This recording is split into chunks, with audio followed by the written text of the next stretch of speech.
What's going on, guys? Welcome back to WWE Network and Chill, where I, Graham G.S. Matthews, break down all the original content I watch on the WWE Network. And today we're talking the Meeting the Undertaker special that went live on Sunday, November 1st, as part of 30 Days of the Dead Man, heading into the Undertaker's 30-year anniversary on Survivor Series Sunday, coming up in a couple weeks.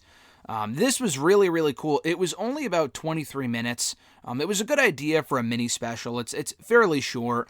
It consists of stories of how everyone from The Rock to Bruce Pritchard to Stone Cold Steve Austin to The Big Show and everyone else in between, Batista, Randy Orton, has met The Undertaker. And I assume it was really just bonus footage from the Last Ride documentary that aired earlier this year, which was great, by the way.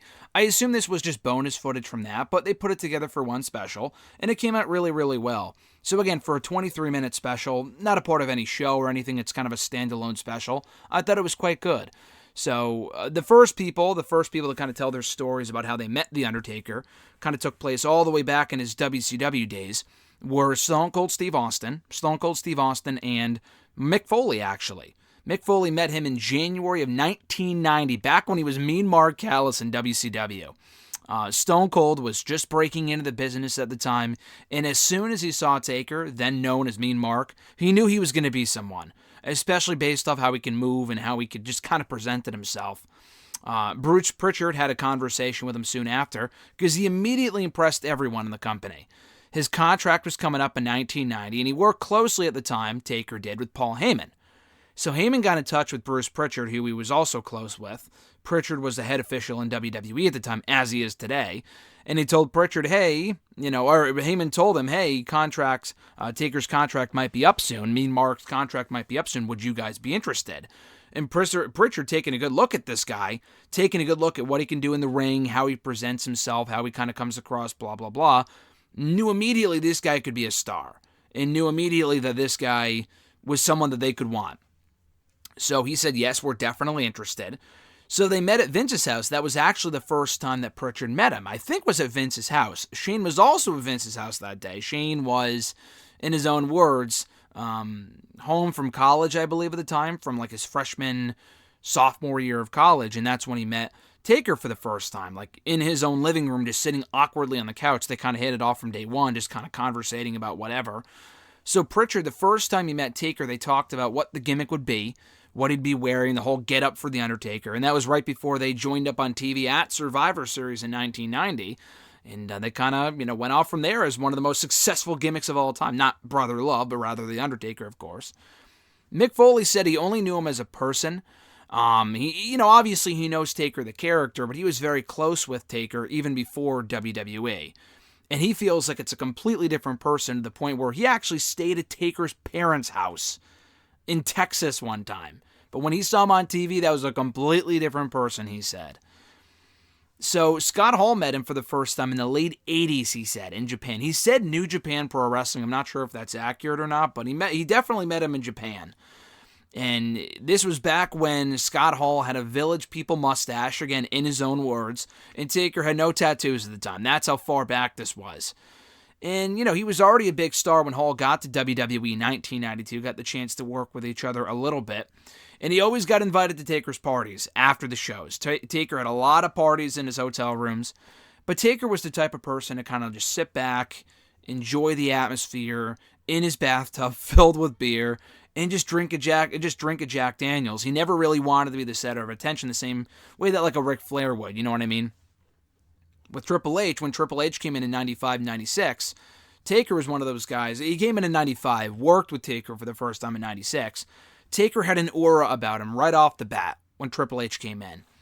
And they worked with each other a little bit, like I said, in 1996 on like Kuwait or something like that. But it wasn't really until Taker invited him out to party with him and his boys around that time that he really kind of developed a relationship with Taker. And that was kind of like the icebreaker for Triple H. Bray Wyatt, on the other hand, met Taker as a little kid backstage. I'm not sure what age, but this must have been really young. He said with his brother, he didn't specify, he didn't say who it was, but obviously he's talking about Bo Dallas. Unless he has a brother I don't know about, but I'm pretty sure it's just Bray, Bo, and then their sister, who we've seen in the crowd for NXT shows before.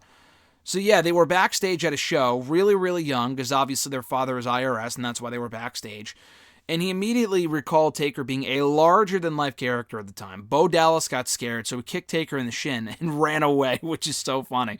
So then, even better than that, when they were backstage at a show, I assumed as fans, but maybe it was like while they were wrestlers. I mean, because they're not that old. Bo Dallas is like 30 years old, I think, 30, 31 years old. So it must have been in like the last couple of years. Bray and Bo were backstage, and Taker went up to him and said, "Which one of you assholes kicked me in the shin 15 years ago?" Which is so funny. I thought that was great. Jeff Hardy met him while he was a junior in high school. That's so early, Jeff Hardy, and he talked about this in our exclusive interview. Cheap plug, check that out here on the channel from a couple of days ago. But Jeff Hardy worked a couple of Raw tapings as like a local athlete when he was a junior in high school, so we kind of met him then. And then he had the chance to work with him and develop that mentor role with him, with Taker kind of serving as a teacher to his student, if that makes sense. And he said that actually the first time that he met Taker, he thought Taker was the fake Undertaker because they were doing that whole storyline at the time back in 1994. I think that was portrayed by Brian Lee, right? So he thought that was the real Undertaker, so he remembers that. But he said it was beyond belief to eventually work with one of his, idols, heroes, whatever, mentors later on.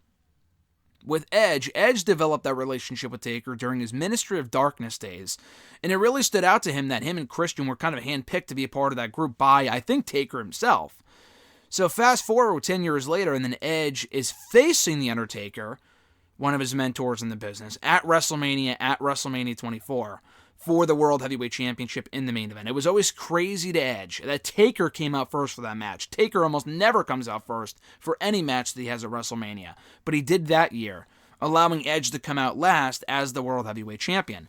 And Edge was so amped up for that match, he couldn't feel his hands while he was making his way down to the ring. And that was the same Mania where Edge had one of his greatest entrances ever with the pyro, and oh man, it's so good.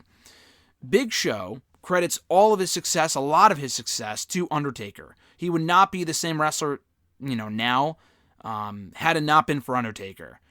And he was very green when he came into the company. Yes, he had experience in WCW, but not a lot. He was still very green there, too. So Taker always chewed him out. And Big Show talked a lot about this, I think, on the Last Ride documentary, if not elsewhere. I've definitely heard this before. How Taker was really a mentor to Big Show because he wanted to be one of the best big men to come through the company. And he is now, but he may not have been had it not been for The Undertaker. And he said, again, he's a much better wrestler now than he would have been without Taker. Michael Cole met him around the time that he started in 97, 98. He was already a locker room leader by that point. Taker, obviously, not Michael Cole. So he remembers sitting backstage in the locker room, just kind of looking down, not on his phone. I mean, this is in the late 90s. So doing whatever, and then he kind of looks up, sees someone walk up in front of him, and then he immediately stands up, realizing it's Undertaker, about to shake his hand, and Taker just goes, "You got to earn that handshake." And he says he's earned a handshake or two from Cole, or rather from Taker over the years, but in that initial moment, he did not shake his hand, because he felt like Cole had to earn that handshake, and later on he did, of course. Rock had his first match with Taker, he said, in late 1997, so soon after the heel turn and joining the Nation of Domination, whatever. So, Rock told a story here that I guess he said that he's never told before, where people were at the time were upset that Rock was being primed, because it was made very clear backstage at the time that Rock was being primed for an eventual run for or with the WWE Championship as WWE Champion. Taker was one of the few people that did not have an issue with it, and if anything told Rock to keep doing his thing. Always looked out for him, always helped him along, and Rock said that spoke volumes about his integrity. Batista, for the first time, saw Taker for the first time, driving in circles on his motorcycle outside in Louisville, probably back in 01 or 02 or whatever, when they were part of OVW. Orton saw him backstage at that same show in OVW, just immediately demanded respect. Not like outright demanded it, but just that aura about him demanded that respect. If that makes sense. Taker gave Batista a pep talk that night. I think they had a match on that show, because they talked about this recently, on the Untold episode, actually, with Orton and Batista. Or Orton and Taker, I'm sorry. Orton said Taker was actually backstage at an OVW show early on in his career and was facing Batista. It's probably when it took place. And Orton knew, as soon as he met him, that he was for real. Xavier Woods met Taker for the first time at WrestleMania 29, because fun fact, and I'm not sure if this has ever been revealed before, but Woods was actually one of the druids for Taker's entrance. And that was the year that Taker had an amazing entrance where he kind of came through the smoke. and you see all like the dead zombies reaching out their hand towards Taker. Oh, it's such a fucking cool entrance. One of the coolest he's ever done at WrestleMania, if not just in general. And Woods was one of those people. Apparently those people, unsurprisingly I guess, were made up of NXT guys, developmental guys. I think I saw Sami Zayn getting into the character, getting into the costume, because they showed a very brief shot of the people putting on their costumes to prepare for the rehearsal. And I think Sami Zayn was one of them, which would make sense because he was in the company at that point. So I thought that was really cool. But it was kind of like a quick interaction that Woods had with him at the time. But he said that Taker takes his craft very seriously, and that's what he deeply admires and respects about Taker. For Roman Reigns, Taker's always been a very good friend of the family. Obviously, Taker was always really, really close with Yokozuna and people like that. And they socialized for the first time in D.C. Now, I don't know if that would have been when they had their feud in 2017. It had to have been before that, because Roman, by that point, had been in the company for like 5 years. But I'm not really sure. So, with AJ Styles' friend actually met Taker while camping, and they told this story in the last ride, but AJ Styles' friend who goes camping regularly every year met Taker at that same camping site that Taker goes to regularly every year. So Styles kind of met him through that mutual friend, and they hit it off immediately, and they've been, kind of friendly ever since, which is cool. Probably part of the reason why Taker wanted to work with him at WrestleMania. For Baron Corbin remembers having a conversation with him in NXT when he was kind of coming up for the first time. And Taker was backstage for one of his takeover entrances and really kind of chewed Corbin out, like, oh, why would you do that? That's really dumb of you to do that, blah, blah, blah. And he was just trying to help out. And Corbin, you got to man up and kind of take it, but at the same time, you come out better for it, Corbin says, and getting advice from the one, the only, the Undertaker. Drew McIntyre met him during his tryout, actually, and McIntyre just had his 24 go up about a month ago. And they talked about his tryout. Apparently Taker was there, and Taker was laughing at ringside. Drew thought he was laughing at him, so he immediately not had bad feelings towards Taker, but thought he was embarrassed, thinking that Taker thought Drew was shit. But he found out years later that Taker was not laughing at him at all. He was laughing at something completely different. And Taker was just the ringside laughing for whatever reason. So Drew said from that experience, he learned that if he's ever ringside for the tryouts, for the newbies coming into WWE at these shows, he never laughs, never wanting anyone else to feel the same feeling that he felt in that moment when he saw Taker laughing at ringside during his tryout. And he also said that he, Shane, and Roman wanted to get Taker the match that he deserved at Extreme Rules 2019. And they definitely did. It was a great match. It was a very, very good match. And the real moment for him, as good as that match was when he and Taker went face-to-face, and the crowd rumbled. It was a really, really cool moment. And he said, we need more leaders like him around to help out the next generation and whatnot. And then we hear from Undertaker himself to close this thing out again.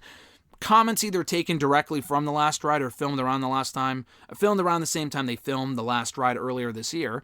But Taker said it's been incredible to be exposed to such a great group of people, passionate people, and to kind of help those people along, and he's really blessed for that. So, again, a really cool special here, featuring several stories from everyone from Baron Corbin, Edge, to Randy Orton, Batista, Jeff Hardy, Shane McMahon, Bruce Pritchard, Stone Cold Steve Austin, The Rock, among many others, talking about the first time they met The Undertaker. A cool concept for a very short special. Didn't have to be an hour long. It's only 23 minutes, and it's available right now on the WWE Network as part of 30 Days of the Dead Man, or 30 Days of the Undertaker, whatever they're calling it, heading into his 30-year anniversary later this month. So a lot more Taker-oriented content, more Taker-themed content to come here on Network and Chill in the weeks to come.